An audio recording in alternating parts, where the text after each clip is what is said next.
اسبغ بن نبات رضی اللہ تعالیٰ عنہ نے روایت بیان کی ہے کہ ہم سب خدمت امیر المومنین علیہ السلام میں موجود تھے کہ حارث ہمدانی جو آپ کے شیعوں میں سے تھے وہ آپ کی خدمت اقدس میں حاضر ہوئے۔ ان کے لیے چلنا مشکل تھا اور وہ بیساکھی کے سہارے چل رہے تھے۔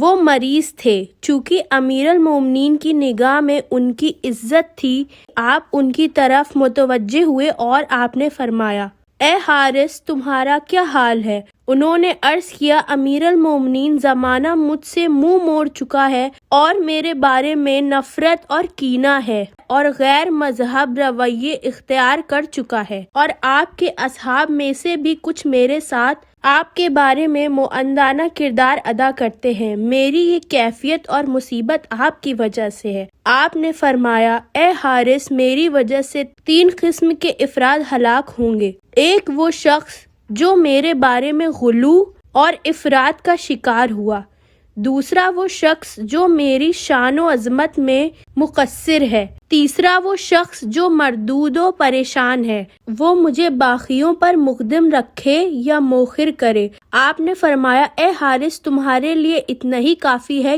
کہ تمہیں یہ معلوم ہو کہ میرے شیعوں میں سب سے افضل و بہتر وہ شخص ہے جو درمیانی راہ اختیار کرے اور ان کی طرف غالب بھی رجوع کرے اور دوسرے بھی ان کی اتباع کرے۔ حارث نے کہا، اے مولا میرے ماں باپ آپ پر قربان ہو، آپ ہمارے والوں سے اس مشکل کو دور کریں اور آپ ہمیں اس امر میں معرفت عطا کریں۔ آپ نے فرمایا، اے حارث ایسا لگتا ہے کہ تمہارے لیے یہ معاملہ غلط ملت ہو چکا ہے۔ اے حارث اللہ کے دین کو لوگوں کی وجہ سے مت پہچانو بلکہ واضح اور حق آیت و دلیل کے ساتھ دین کی معرفت حاصل کرو، حق کی معرفت حاصل کرو اور اس حق سے اہل حق کی پہچان کرو۔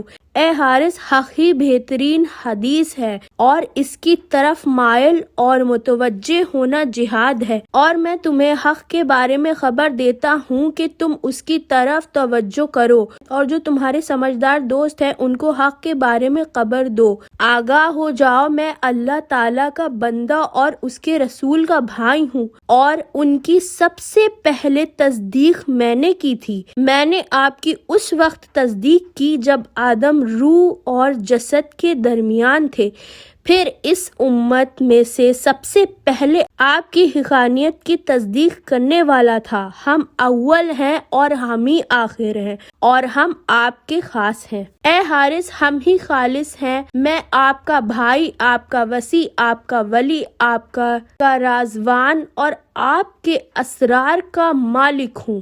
مجھے کتاب کا فہم، فصل الخطاب یعنی حق و باطل کو جدا کرنے والا خطاب، اشیاء کے حقائق اور اسباب کا علم عطا کیا گیا ہے۔ مجھے 1000 چابی عطا کی گئی ہے اور ہر چابی سے 1000 دروازے کھلتے ہیں اور ہر دروازے سے میرے لیے 1000 عہد کھلتے ہیں، اور میری تائید کی گئی ہے اور مجھے منتخب کیا گیا ہے، اور شب قدر میں نوافل کے ساتھ میری مدد کی گئی ہے۔ یہ سارے اوصاف میرے لیے ہیں، اور میری نسل میں سے جو بھی شب و روز ان کی حفاظت کرے گا ان کے لیے میں حتیٰ کہ اللہ تعالیٰ زمین اور جو کچھ اس پر موجود ہے ان سب کا وارث بنایا گیا ہے۔ اے حارث میں تمہیں بشارت دیتا ہوں، تو مجھے موت کے وقت صراط پر، حوض کوثر پر اور مقاسم کے وقت پہچانے گا۔ حارث نے عرض کی، مولا مقاسم سے آپ کی کیا مراد ہے؟ آپ نے فرمایا، جہنم کی تقسیم کے وقت میں جہنم کو ٹھیک ٹھیک تقسیم کروں گا اور اس سے کہوں گا یہ میرا دوست اور محب ہے، اس کو چھوڑ دو، اور یہ میرا دشمن ہے، اس کو پکڑ لے۔ اس کے بعد امیر المومنین نے حارث کا ہاتھ پکڑا اور فرمایا، اے حارث جس طرح میں نے آپ کا ہاتھ پکڑا ہوا ہے اسی طرح رسول خدا نے میرا ہاتھ پکڑا ہوا تھا، اور میں قریش اور منافقین کا آپ سے شکوہ کر رہا تھا۔ آپ نے فرمایا، جب قیامت کا دن ہوگا اس وقت میرے ہاتھوں میں اللہ تعالیٰ کی رسی اور اس کا دامن، یعنی دامن سے مراد اللہ تعالیٰ کی طرف سے عصمت اور حفظ و امان ہے۔ اے حارث میرا دامن تمہارے ہاتھ میں اور تمہاری ذریت و نسل کے ہاتھوں میں تمہارا دامن ہوگا، اور آپ کے شیعوں کے ہاتھوں میں تیری ذریت و نسل کا دامن ہوگا۔ جو سلوک اللہ تعالیٰ اپنے نبی سے کرے گا وہی سلوک اس کا نبی اپنے وصی سے کرے گا۔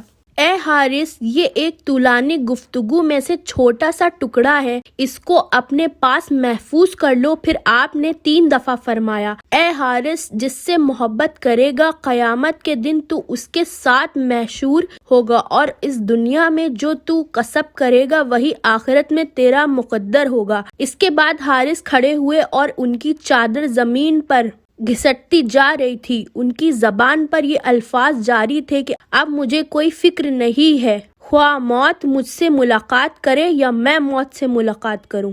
جمیل بن صالح بیان کرتے ہیں کہ ابو ہاشم سید حمری خدا اس پر اپنی رحمت نازل کرے نے اس روایت کے مضمون کے مطابق یہ اشعار پڑھے۔ علی کا فرمان حارث کے لیے عجیب تھا اور اس پر جتنا بھی تعجب کیا جائے وہ کم ہے۔ اے حارث ہمدانی، جو بھی مرے گا خواہ وہ مومن ہو یا منافق ہو، وہ مجھے دیکھ کر مرے گا، وہ مجھے جلدی پہچان لے گا، اور میں اس کے اسم، اس کے اوصاف اور جو کچھ وہ انجام دیتا رہا ہوگا ان سب کو جانتا ہوں گا، اور تو مجھے پل صراط پر موجود پائے گا تو اس کی سختی اور شواری سے نہ گھبرا۔ میں تجھے حوض کوثر کے ٹھنڈے پانی سے سیراب کروں گا، جو پانی ٹھنڈا اور میٹھا ہوگا۔ میں جہنم سے کہوں گا جب میں اس کے کنارے پر کھڑا ہوں گا کہ یہ میرا ہے، اس کے قریب مت جا، اس کو چھوڑ دے، اس کے قریب نہ جا، کیونکہ یہ وصی رسول کی رسی سے دنیا میں متصل رہا ہے۔